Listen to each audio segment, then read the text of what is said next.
My parents took out loans, in my name, for my golden child sister, so I reported them. And the consequences were severe.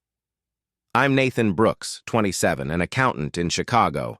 Numbers are my thing, spreadsheets, budgets, making sense of chaos. My office in the Loop is a small cubicle with a wobbly chair, a photo of me and my girlfriend Rachel on the desk, and a coffee stain I can't scrub out. I worked hard to get here, pulling late-night shifts at a diner to pay for college, while my parents, Robert and Susan, poured everything into my sister, Emily. I thought I'd left their favoritism behind, built a life on my own terms. Then I found out they'd used my name to fund Emily's lavish lifestyle, and it turned everything I knew upside down. Emily, 24, was always the star in our family.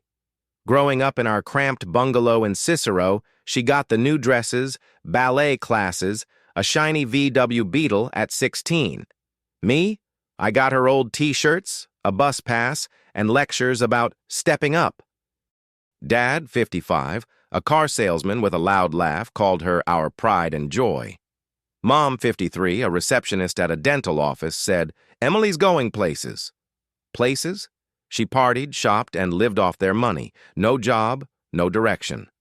I left home at 18, worked my way through DePaul, and landed a steady job at a mid-sized firm downtown.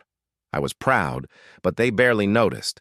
Rachel Evans, 26, a bank teller with a smile that calms me down, loved my hustle. "You're making something real, Nathan," she'd say, curled up on our couch in our Pilsen apartment, a cozy place with creaky floors and a view of a mural-covered alley. My best friend, Jake Larson, 28, a lawyer with a habit of loosening his tie mid-conversation, knew my family's deal. We'd grab beers at a dive bar in Wicker Park, and he'd warn, "They're all about Emily, keep your distance." I tried. My co-worker, Lisa Carter, 30, always chewing gum and juggling spreadsheets, respected my grind. "You're killing these audits, Nathan," she'd say, tossing me a file.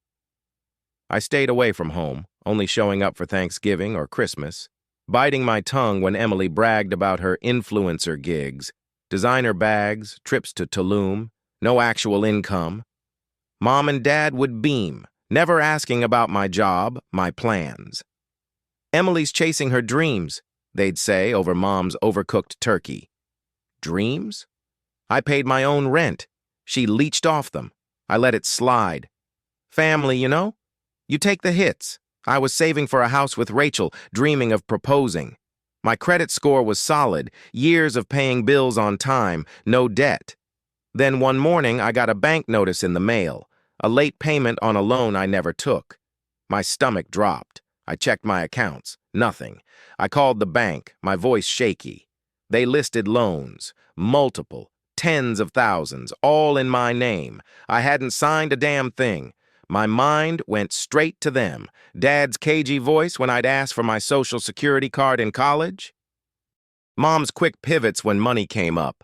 Emily's endless luxury. I didn't want to believe it, but it was staring me in the face. That bank notice was like a knife. Loans in my name, over 50 grand, unpaid. My credit score, years of careful work, plummeted. I was saving for a future with Rachel, and now I was drowning in debt I didn't make. I knew it was my parents, Robert and Susan, bankrolling Emily's influencer life. I called them, my hands trembling, sitting at our kitchen table cluttered with Rachel's art supplies. Dad answered, all calm like he was selling me a used Honda. "Nathan, what's the matter?" I cut to it. "Why are there loans in my name? Thousands I didn't take?" Dead silence. Then, "We had to help Emily. She's struggling." Struggling? She was posting beach selfies from the Maldives. "You use my name without asking?" I snapped, my voice louder than I meant. He sighed, like I was being difficult. "You're doing okay, son. Emily needed it more." Mom jumped in, defensive. "We're a family, Nathan. You should want to help your sister." Help? They'd stolen my identity. "How much?" I asked, gripping the phone. Dad mumbled, 50 grand, maybe a bit more. 50 grand? My future? Gone. "Pay it back," I said, my voice tight. Mom laughed, sharp and mean. We can't afford that. You're successful. Deal with it. Deal with it. They'd robbed me for Emily's shopping sprees. I called Emily next, pacing our apartment, the radiator hissing in the corner.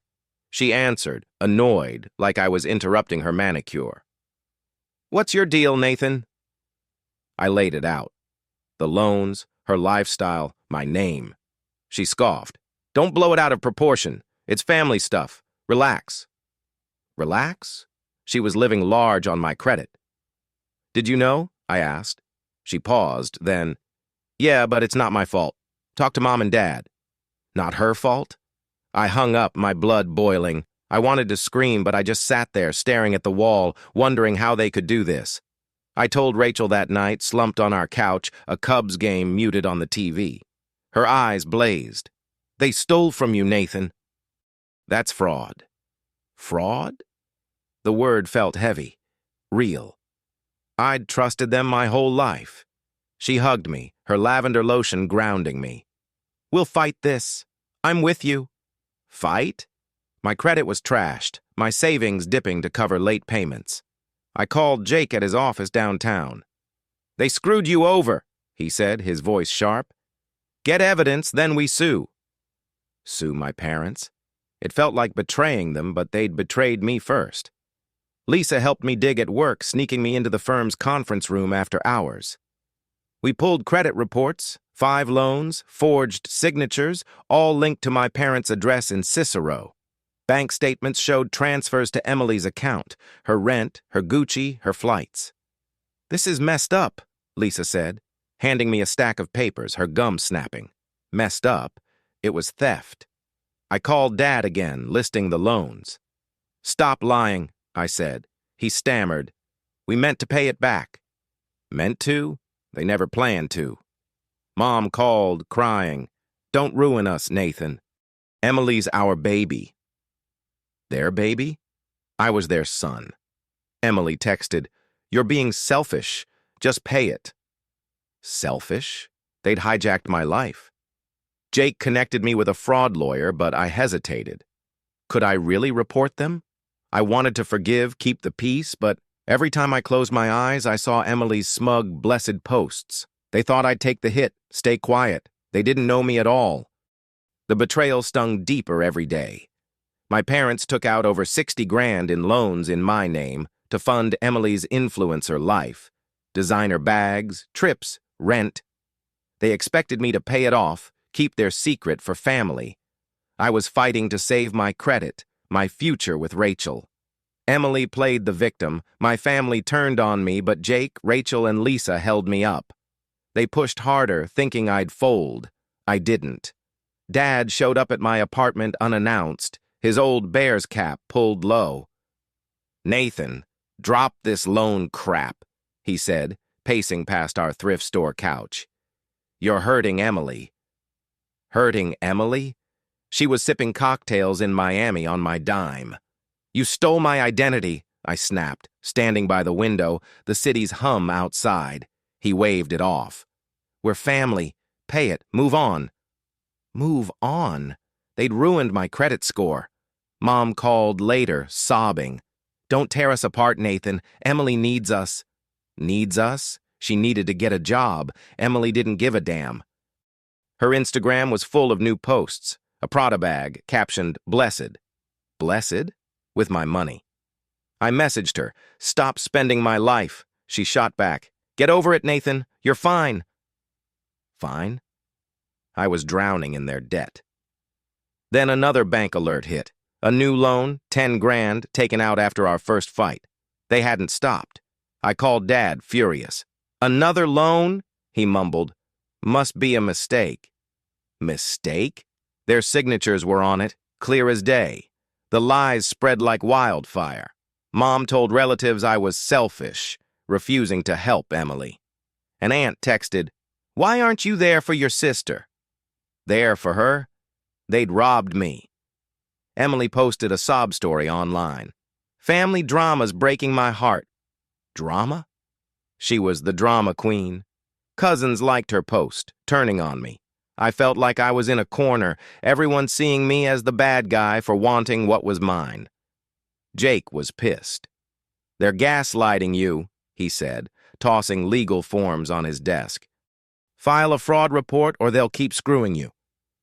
Rachel agreed, sitting with me at our kitchen table, checking my accounts. We found more, transfers to Emily's rent, her credit cards. "They're crooks," Rachel said, her voice fierce. "Protect yourself." Protect myself? I'd spent years building my life and they'd torn it apart. Lisa noticed I was off at work, my desk a mess of half-finished reports. "You're slipping, Nathan," she said, popping her gum. "What's going on?" I gave her the short version. She helped me pull more records, forged loan apps, bank logs. "This is straight-up fraud," she said, printing them out. Fraud. It hit me hard. I wasn't just angry, I felt violated. I met Sophie, a volunteer at a community build in Englewood, hammering nails for affordable homes. She was 26, all warmth and messy ponytails.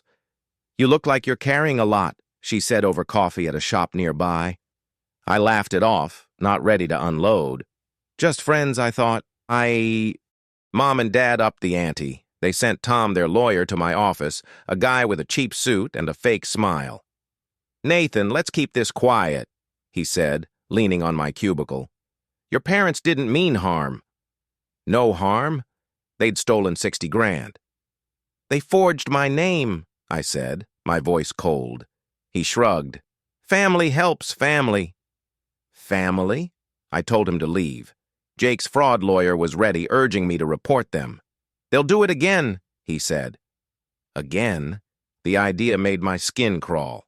I checked my credit, another late payment, more damage. They were relentless, betting I'd cave. Emily texted, "You're ruining my life." Her life? She'd ruined mine. I was done being the good son. They thought I'd forgive, keep their secret. I was ready to fight back. 2 months after finding the loans, Dad insisted on a family talk at their house in Cicero, the same place I'd grown up, with its faded wallpaper and Dad's old recliner. Mom texted, "We need to fix this, Nathan." Fix what? They'd stolen from me. Jake pushed me to go.